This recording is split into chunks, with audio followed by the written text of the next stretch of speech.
Ever wonder why Republicans are against minimum wage increases? Same here. Welcome to the Capitol Dispatch podcast. The state Senate has passed legislation that raises the minimum wage to $15 an hour by 2023. Now the bill's headed for the governor's desk. That clip was from 2019, back when Democrats in Connecticut successfully passed the bill to raise the minimum wage up to $15 an hour over the course of 5 years. And Dems also tied it to the employment cost index. So when the economy grows, workers see the benefit. This actually pushed the minimum wage up to $16 an hour in Connecticut. And guess who is butthurt about it? Senate President Martin Looney. Nah, I'm just joking. It's Republicans. Republicans are butthurt. Check this out. A Capitol Dispatch article highlighted 3 bills to undermine progress made to better compensate the state's working class, and they're all from Republicans. So we've got House Bill 5703, which seeks to separate the increase in minimum wage from the cost index thingy that I was just talking about. If that bill passes, it would take workers 13 and a half years to get the same increase in wages they've received in the last 2, because that's what the working class needs. They need to wait. More great Republican ideas. House Bill 5785 exempts nonprofits from paying the state's minimum wage because screw nonprofit employees, right?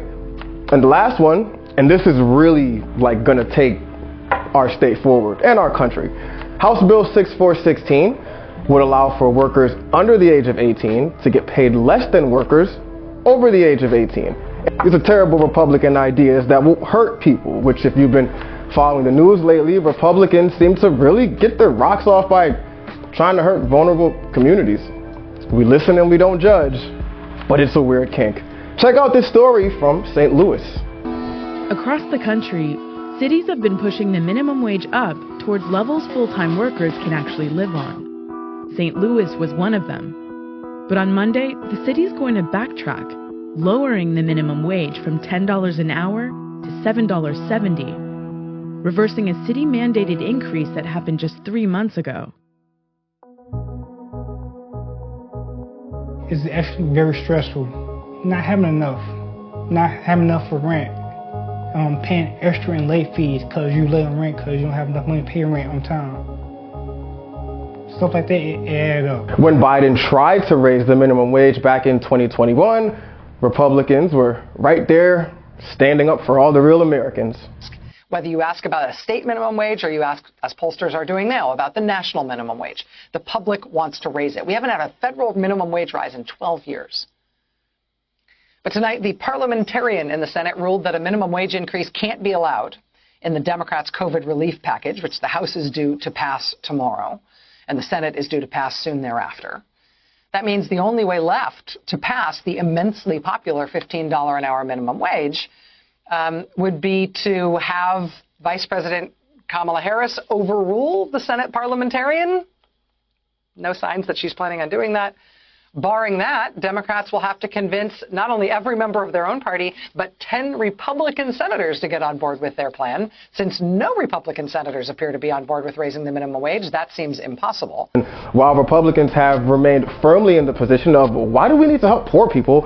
Americans haven't. According to the Pew Research Center in 2021, about 6 in 10 U.S. adults say they favor raising the federal minimum wage to $15 an hour, including 40% who strongly back the idea. If you're one of the people that believe that struggling to afford basic necessities will make the working poor work harder and get out of poverty, guess who's subsidizing their wages while they learn to work hard? You.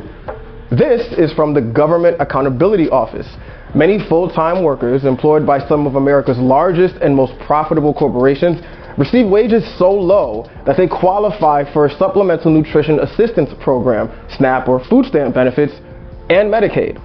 And with an increase in the minimum wage, the Center for American Progress says that it would significantly decrease the use of SNAP, as millions of workers are currently paid so little that they have to rely on the public social safety net.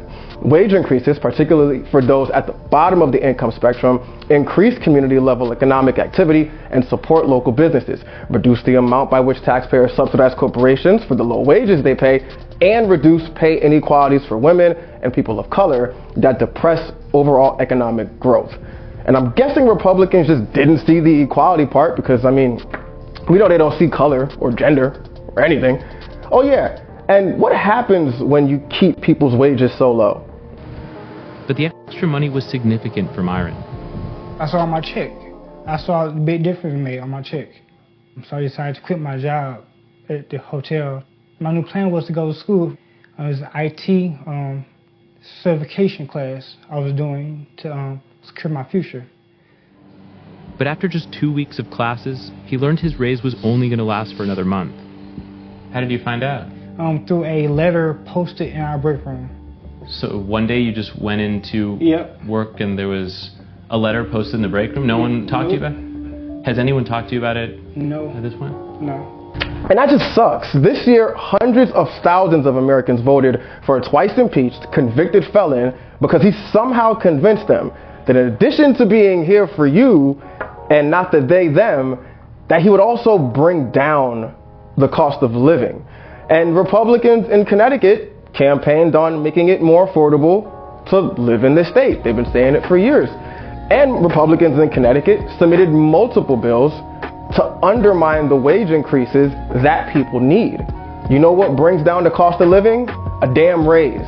But maybe the only time they see color is when it's green and it belongs in your pocket. Content used in the pod comes courtesy of MSNBC, WFSB, and Vice News. Breaking news, January is over. And here's Henry with more news. If January was a day of the week, it would be Monday.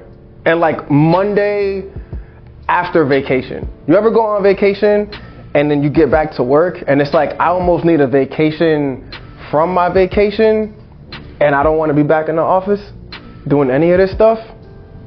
That was January. It was long. Here's some of the highlights from last month. Legislative session has shifted somewhat to dealing with the onslaught of presidential executive orders aimed at dismantling all of the country's most crucial systems: Medicaid, education, school lunch, infrastructure, and more, prompting Connecticut legislators to respond. Here's Senate Democrat Kathy Austin. If anybody is here today saying they did not know this was going to happen, they are lying. They have programs that support our children and our seniors. They support families. They support people who work every day. Democratic State Senator Norm Needleman. We need to stop acting nice and collegial with people who have sold their souls to the devil. Yeah. People are going to die based on the decisions that these idiots in Washington are making in the name of the almighty frickin' dollar. No Connecticut Republicans spoke out against President Trump's attempted federal funding freeze. Thanks to the public outcry from Democrats across the country, the freeze was eventually rescinded. Meanwhile, State Senators C.C. Marr and Bob Duff introduced a bill to protect libraries from book bans. Duff, a Democrat, played a message he received, threatening him for introducing the bill. Senator, what the wrong with you? Is they going to think somebody trying to knock you upside the head? You're not telling people's kids, what's wrong with you? When the kids are born, you're a sick piece of shit. I hope somebody walks up to you tonight as you try to get in your car and takes the back of your head off. That would be perfect. State Senator Bob Duff. It is the utmost importance that all perspectives, beliefs, and ideas be accessible through books. However, it is often books addressing issues related to race, gender identity, and sexuality that are banned. State Senator Julie Kushner, a Democrat, was joined by her colleagues to announce a Democratic caucus priority to protect workers, especially those who need to go on strike. With regard to striking workers, we are looking at the bill that we originated last year and the year before, and that bill will provide for unemployment benefits for workers who are out on strike more than 14 days. Lastly, Democrats announced plans to bolster Medicaid in the state. Here's Senator Matt Lesser. We will make a historic investment in shoring up our Medicaid program. between 75 and 80% of what Medicare pays, and we're going to peg it there so that we don't have to do this again. Henry, back to you in the cave. That's our show for this week. If you listened, thanks for listening. If you watched, thanks for watching. And if you had it on as background noise, that's kind of weird. Like apocalyptic, like heavy news stories in the background as you're like, you know, doing the things that you do throughout the day. I wouldn't do that. I put on music, lo-fi, jazz. Things that's gonna calm me down, you know? I have an entire playlist actually of like some of the most calming, like relaxing music, and I put it on. He's still talking. Either way, we'll see you next week.